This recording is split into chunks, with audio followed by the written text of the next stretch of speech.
One of the take-home points about visceral fat is it's the influence of visceral fat and not so much the presence of it.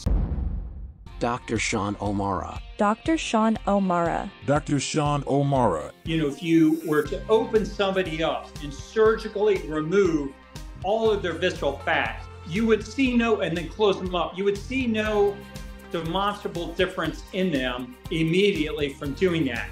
But this deep belly fat, inflammatory fat, radioactive fat, invisible obesity, it's concealed mostly in your abdomen, and it wraps around your organs in your abdomen. It would also include fat that's outside your abdomen, up in your chest, like around your heart. The real problem and culprit of this visceral fat is that it's constantly secreting these inflammatory molecules that go out and cause problems throughout the body. You would, over a period of time, if provided they did not go back and start regaining that visceral fat, then their body would be more healthy in all its response: hormonal production, myokine production, the ability to grow muscle. It's like the fountain of health. What exactly is visceral fat? Because it comes up again and again these days in the media. What is it? How does it increase? And then we can go on to then how we deal with reducing the amount of visceral fat in our system. Yeah, so visceral fat is this fat depot. So it's a collection of fat inside the body. And, I like to tell people that not all fat is the same. There's actually really beneficial good fat, like brown adipose tissue, sometimes called brown fat, that's associated with enhanced mitochondrial presence and metabolism and the ability to generate heat and just overall better health. And there's also a really good beneficial fat called superficial subcutaneous fat. And that's the fat that's outside your body, but in a very superficial plane. And then there are bad fats. So right below the superficial fat that's separated in the subcutaneous area of the body is by a membrane called scarpus fascia, is another type of subcu fat called deep subcutaneous fat. And deep subcutaneous fat behaves like visceral fat. It generates inflammatory molecules, and it's aligned and associated with a lot of disease. So right away, I like to tell people not all fat is the same. There's bad fat, there's good fat. And a really bad player is this visceral fat. And the sad thing is, having just kind of talked a little bit about that, and I am a physician, I learned all of that after medical school. It's not taught in medical school. It's really, at some point, I guess I could investigate it, but it requires somebody to really delve into why. But, it's just not part of the curriculum of medical schools. And unfortunately, for whatever reason, it's kind of an evil thing. I mean, I don't know why it's the case, but the curriculums of medical schools get followed all over the world. And so the nonsense that we teach in our medical schools, and really that includes we don't teach, really is getting perpetuated throughout the world globally. And so no physicians around the world know about this deep, dangerous visceral fat. And so there's some clever ways of calling it or identifying it. So one is invisible obesity. So you can think of it as obesity that's inside of you that you don't know about. It's invisible. Or another term that I like that was coined and used by a superhuman radio host, Carl Lenore, which is a cool podcast. Carl's one of these long-term bodybuilders, been out for a long time. I think he's got the most continuous, longest running health show going, like 30, 40 years, a long time. Carl's a long-term guy. I've talked on his show a few times about visceral fat, and he calls it radioactive fat. And I think that's a good way to describe it because it's so inflammatory. It's so disease-causing, and you can think of it as radioactive. And it's, the capacity to influence your whole body really is significant in this substance. So this deep belly fat, inflammatory fat, radioactive fat, invisible obesity. It's concealed mostly in your abdomen, and it wraps around your organs in your abdomen. And it would also include fat that's outside your abdomen, up in your chest, like around your heart, in your mediastinum area, so surrounding your heart. So the real problem and culprit of this visceral fat is it's constantly secreting these inflammatory molecules that go out and cause problems throughout the body. So one of the take-home points about visceral fat that your listeners should be aware of is it's the influence of visceral fat and not so much the presence of it. So, if you were to open somebody up and surgically remove all of their visceral fat, you would see and then close them up, you would see no demonstrable difference in them immediately from doing that. But you would, over a period of time, if provided they did not go back and start regaining that visceral fat, then their body would be more healthy in all its response, hormonal production, myokine production, the ability to grow muscle. So literally, you could take a 60-year-old male who stopped producing muscle in his 40s and eliminate their visceral fat, tell them what they've got to do to make sure they don't get it. And then if they start lifting weights, they're going to start putting on muscle like they were in their 20s again. It's crazy, but this is what we see. Now, we don't surgically remove it. In my research, we identify it by MRI. We get rid of it, documented it's gone by MRI. And then as people start lifting weights, they have these dramatic changes in their body. And so here's the take-home point if you're listening. It's like the fountain of health.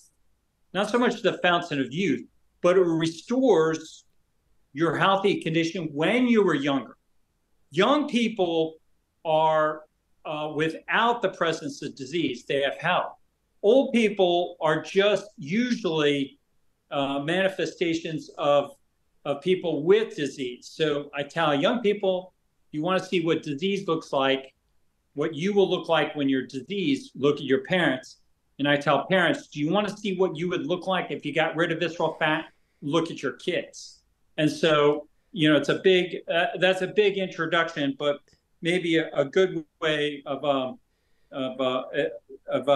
sharing this with the audience is just to show a picture of visceral fat by an MRI. And so what I'll do is I'll just get a screenshot. While you're doing that, could I ask you then, we hear about the term skinny fat, that tends to be bandied about these days. Does this also refer to visceral fat? Is this what this means, skinny fat, visceral fat? Yeah. So skinny fat are people that look outwardly skinny, but are fat on the inside. So this is an example of skinny fat. So if I blow this up and a little bit, raise it up in the air. So just to explain to people, you're showing a cross section then of the body at the moment, taken by MRI.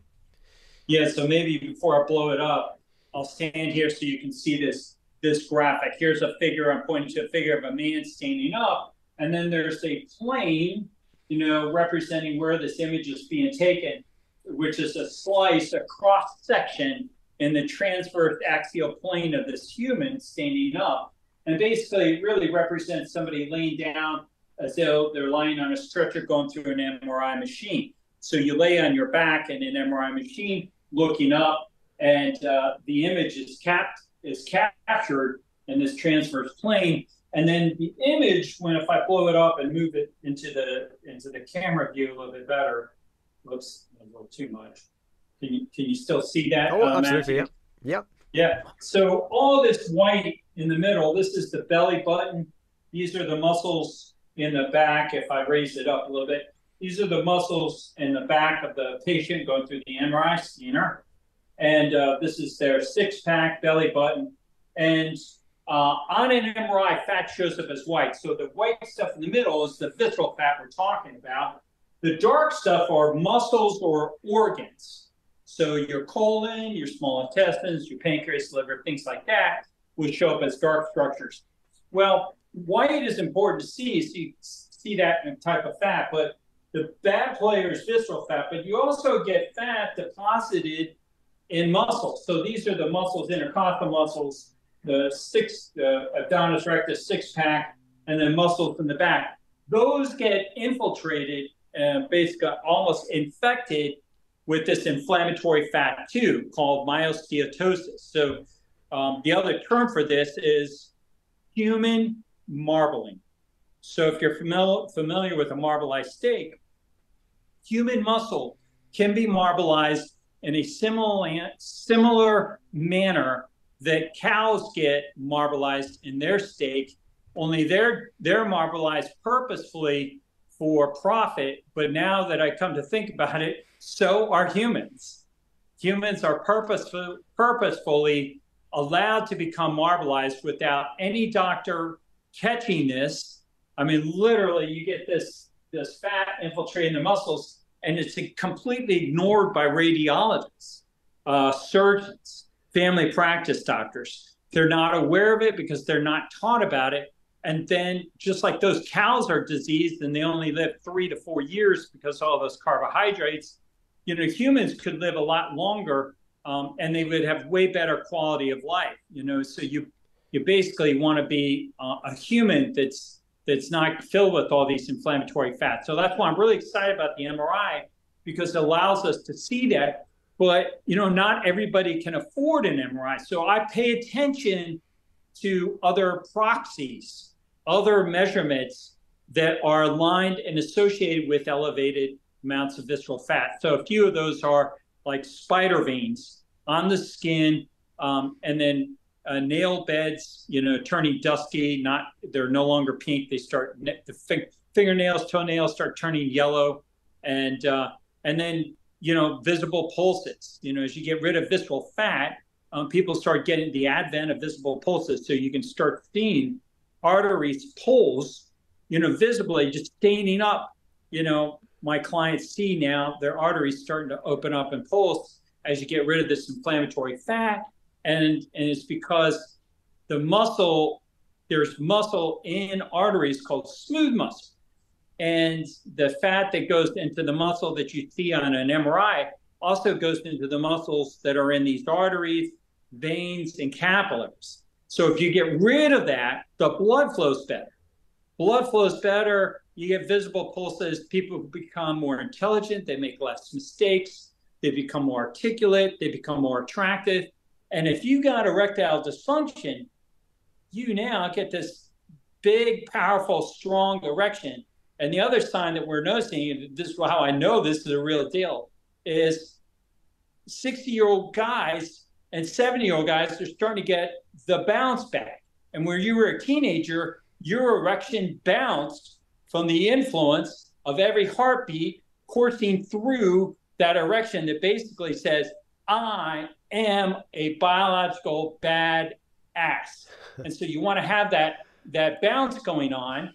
And almost nobody our age in their 40s, 50s, and 60s have that unless they get rid of their visceral fat and their arteries and veins. So really exciting stuff, and it's systemic. Health is all over the body, or the absence of health, disease, is also all over the body if you look for it. Extraordinary. A huge area of medicine that seems to have been untapped. And my takeaway from this is, if you want to increase your lifespan and reduce inflammation, which is such a contributory factor to chronic disease, you tackle your visceral fat. The question is, how do we tackle our visceral fat then? What is your strategy? Yeah. So on my, for people that are interested, I have posted in my Instagram page, but I'll blow it up here. If you're watching today, you can just take a screenshot of the strategies that I'm just sharing with humanity, how to get rid of this visceral fat. I mean, these things, if you do these things, literally will change your life. People, followers, all over the world on social media who follow me, write me every single day, how their lives are being changed just by adopting this. So, Yeah, you can change your life by losing weight, but and you can change your life by adopting a new kind of a dietary strategy. But nothing, Matthew, have I seen in 30 years influences people more, improves humans more than getting rid of this very, very dangerous fat inside of you. So these are the strategies to do it. And real quick, it's first top of the list is cutting out processed foods, eliminating processed, especially carbohydrates. Eat meat, fat, and protein, the healthiest meat possible, and with including the healthy fats rich in omega-3s from a grass-fed pastured animal or wild caught fish or seafood, the equivalent of that. And you want to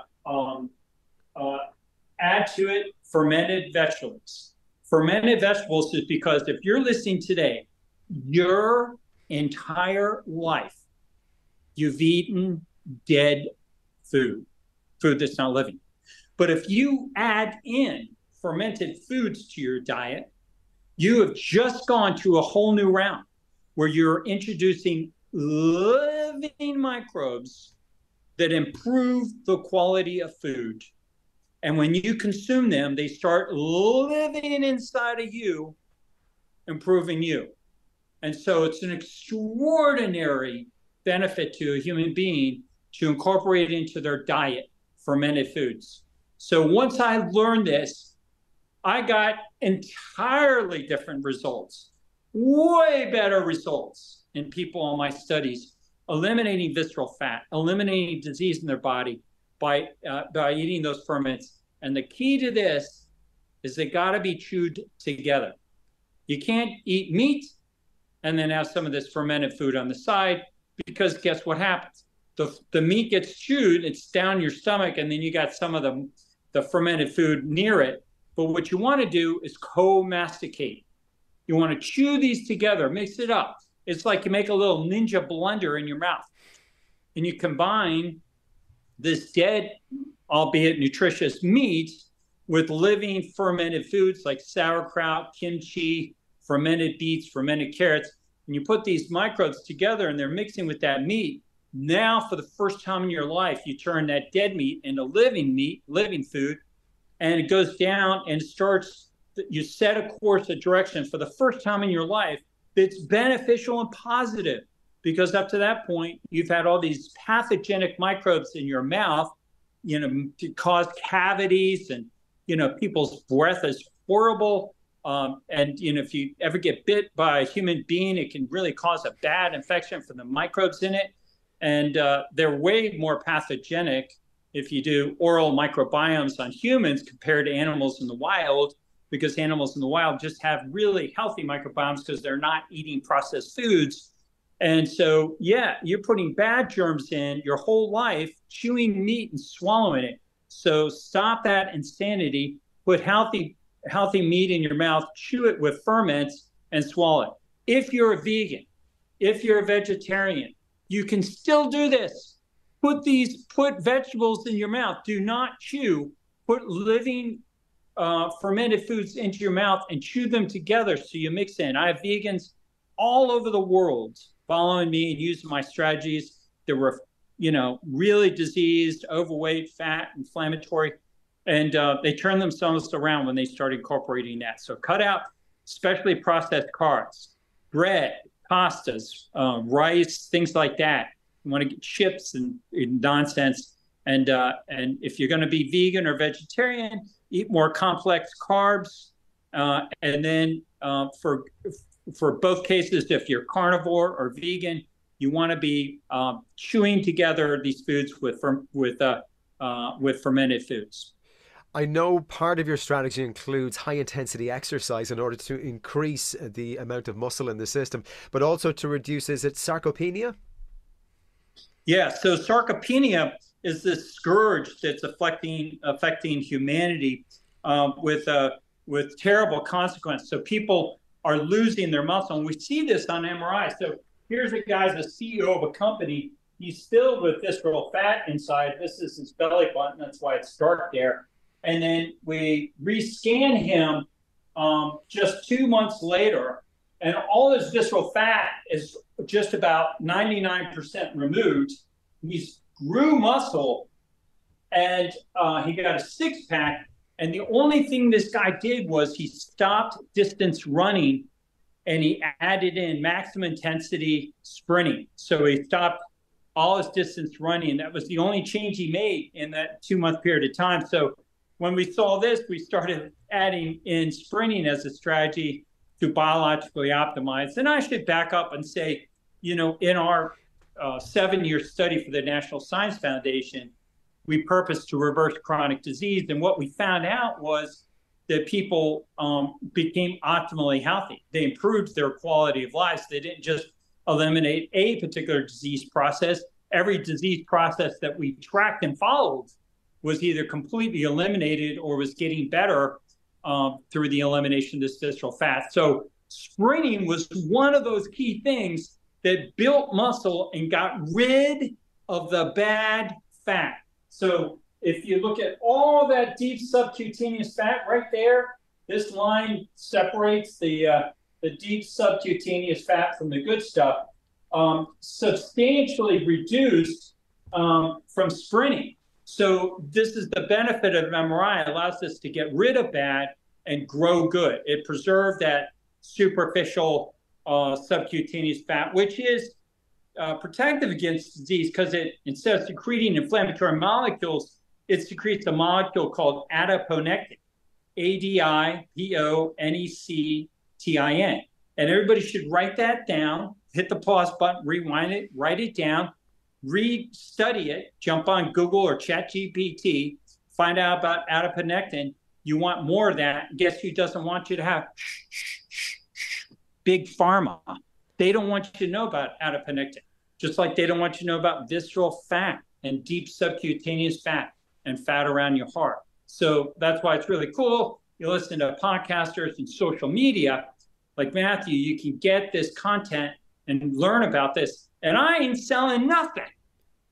I don't sell nothing. I'm just a mad, pissed off doctor who feels like my med school education was a ripoff because I'm nothing more than a pawn and a puppet for people to use me, big pharma, so that everybody else is falling apart. I mean, my God, I got a medical degree. Call me doctor. Call me doctor. I'm a doctor. Meanwhile, everybody who would come to see me over a period of time just gets worse and worse and worse. Yeah, you just get worse. You get bigger boxes, bags of medicine. Nobody goes to a doctor over 30 years and their numbers go down in their medicine. If the medicine was really worked and got you better, you'd only take it for a short period of time. You wouldn't need it, but you need more and more. I mean, wake up. So that's why I like doing these podcasts, get people's attention. It's funny you mentioned the pharmaceutical industry. I only just watched Dope Sick there recently, and it was, I don't know if you've seen it, but it's about the story of Purdue Pharma and how they pushed OxyContin onto many hundreds of thousands, if not millions, of American patients, and they were oversubscribed prescribed these particular drugs, and it caused all sorts of opioid crises in America, and has done, and the ramifications of that are still going on now. So it's interesting that you're somebody who's gone through the medical system and can tell us firsthand exactly what your take is on the insidiousness of the pharmaceutical industry. Yeah, no, and before I went to medical school, I was a police officer and undercover narcotics agent, and then I went to law school and became a criminal prosecutor, narcotics prosecutor.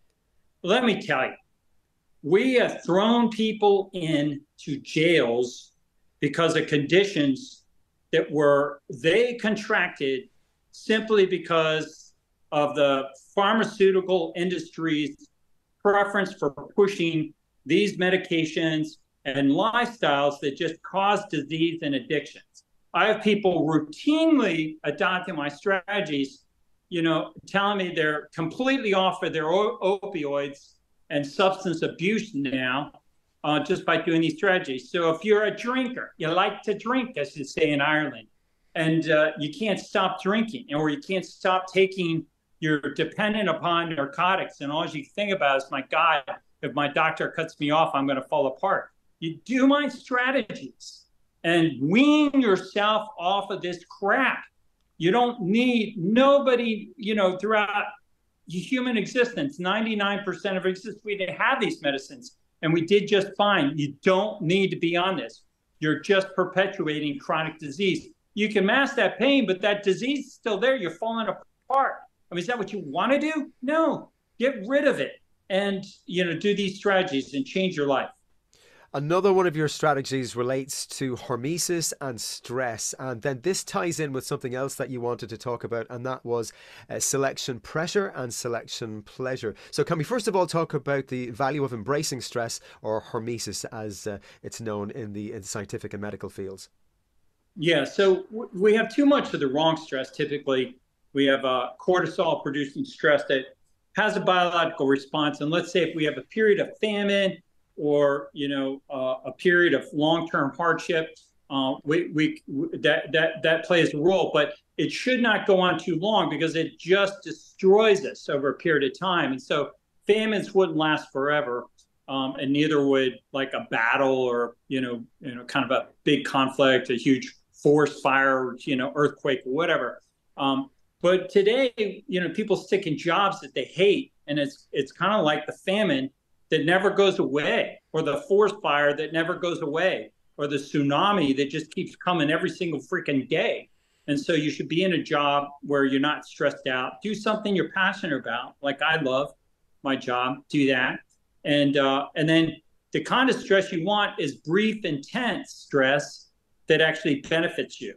Like sprinting, do a all-out max effort sprint for 10 to 20 seconds, and do like 6 to 10 of those every other day. Watch what happens to your body.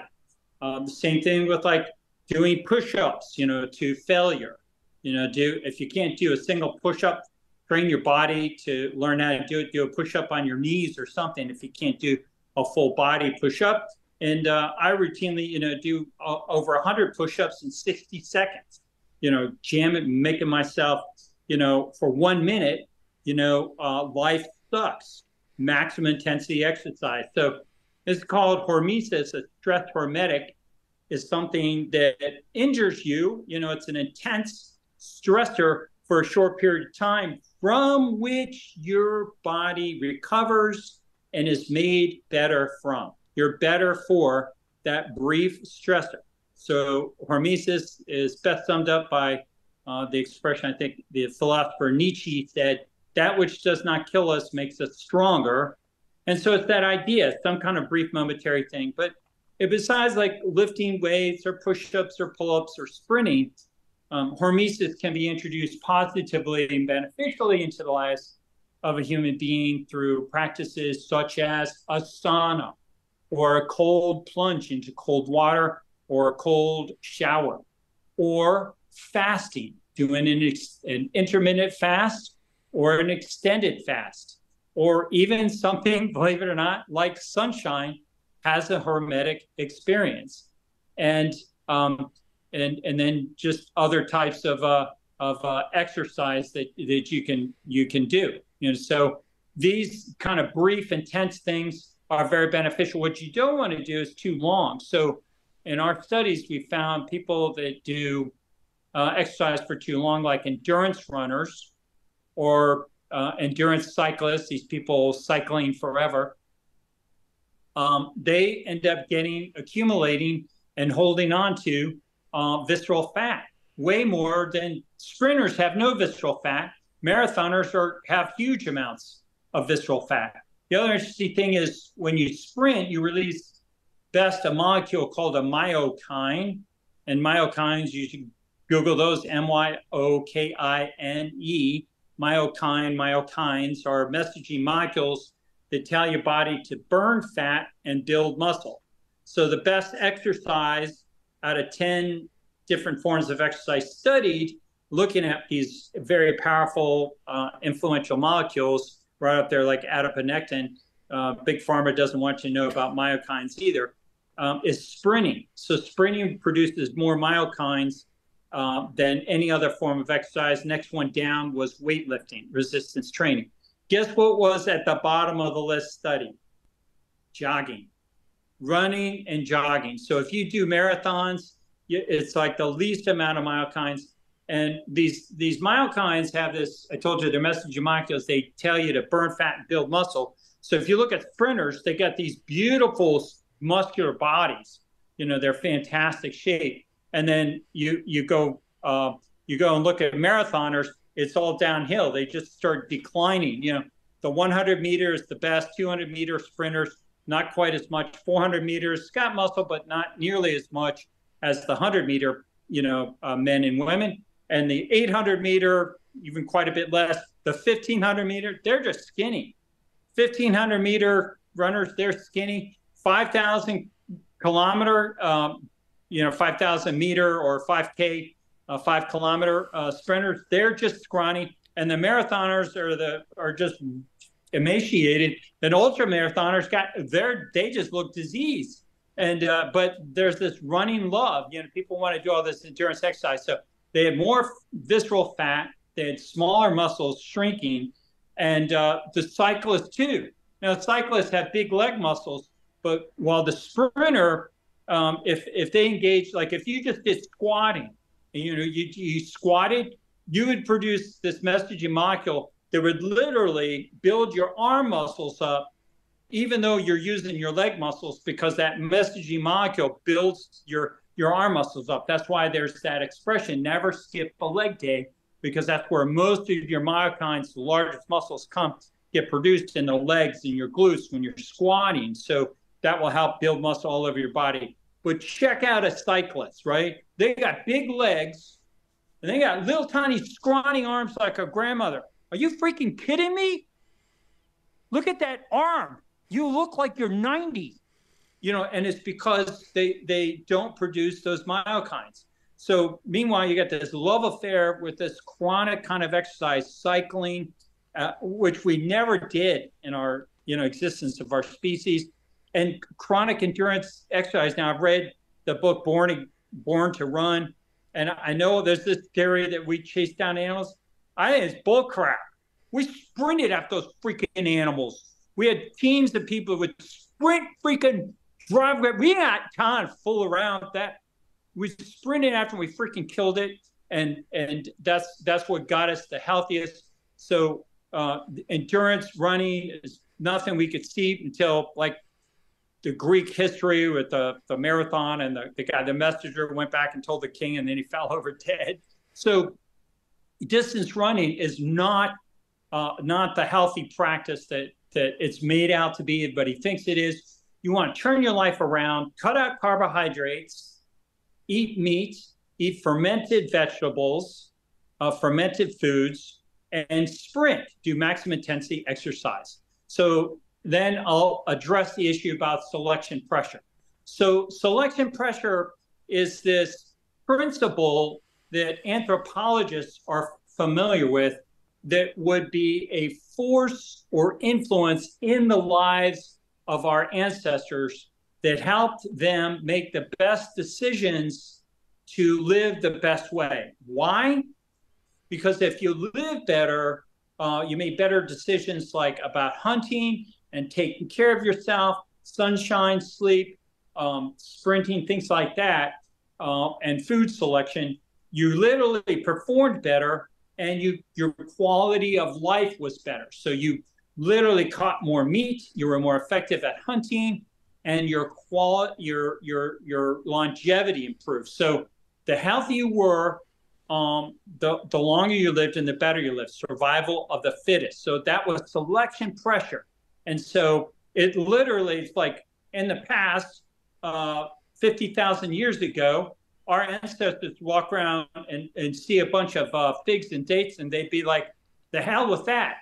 There's no way I'm going to eat those, because I know that that's going to, be aligned with adiposity, gaining weight, declining performance.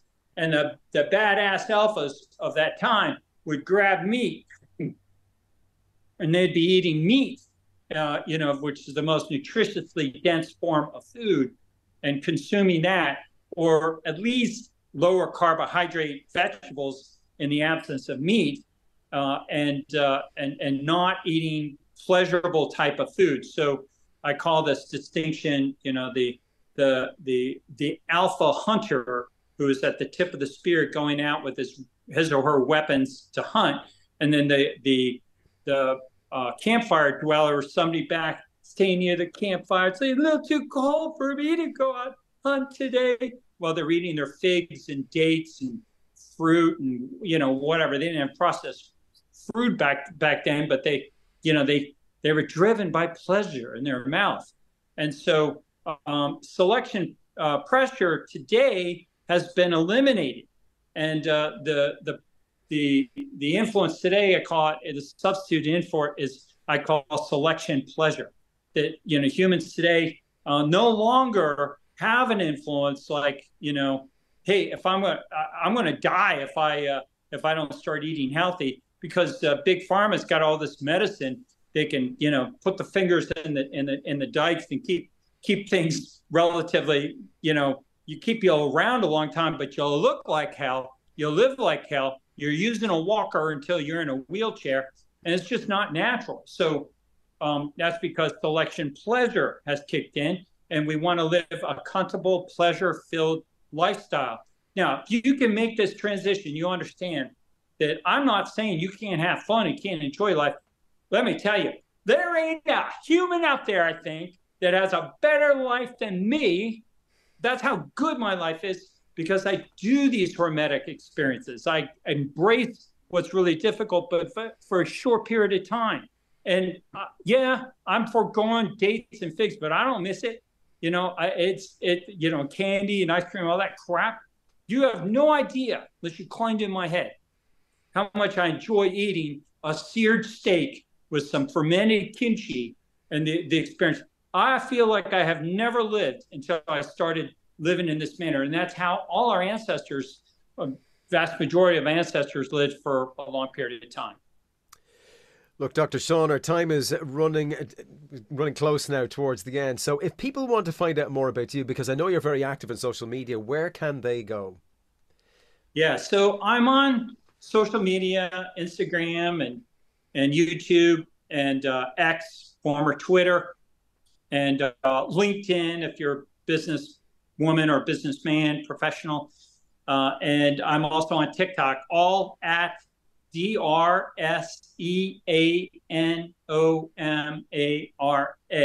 So Dr. Sean O'Mara. The Irish pronounce it O'Mara. When you come to America, they say O'Mara. But it's Sean O'Mara and in the old side. And yeah, if you want to learn more about my content, follow me. And I'll throw a pitch out. If you're a really motivated person, you want to be the best biological version of yourself possible.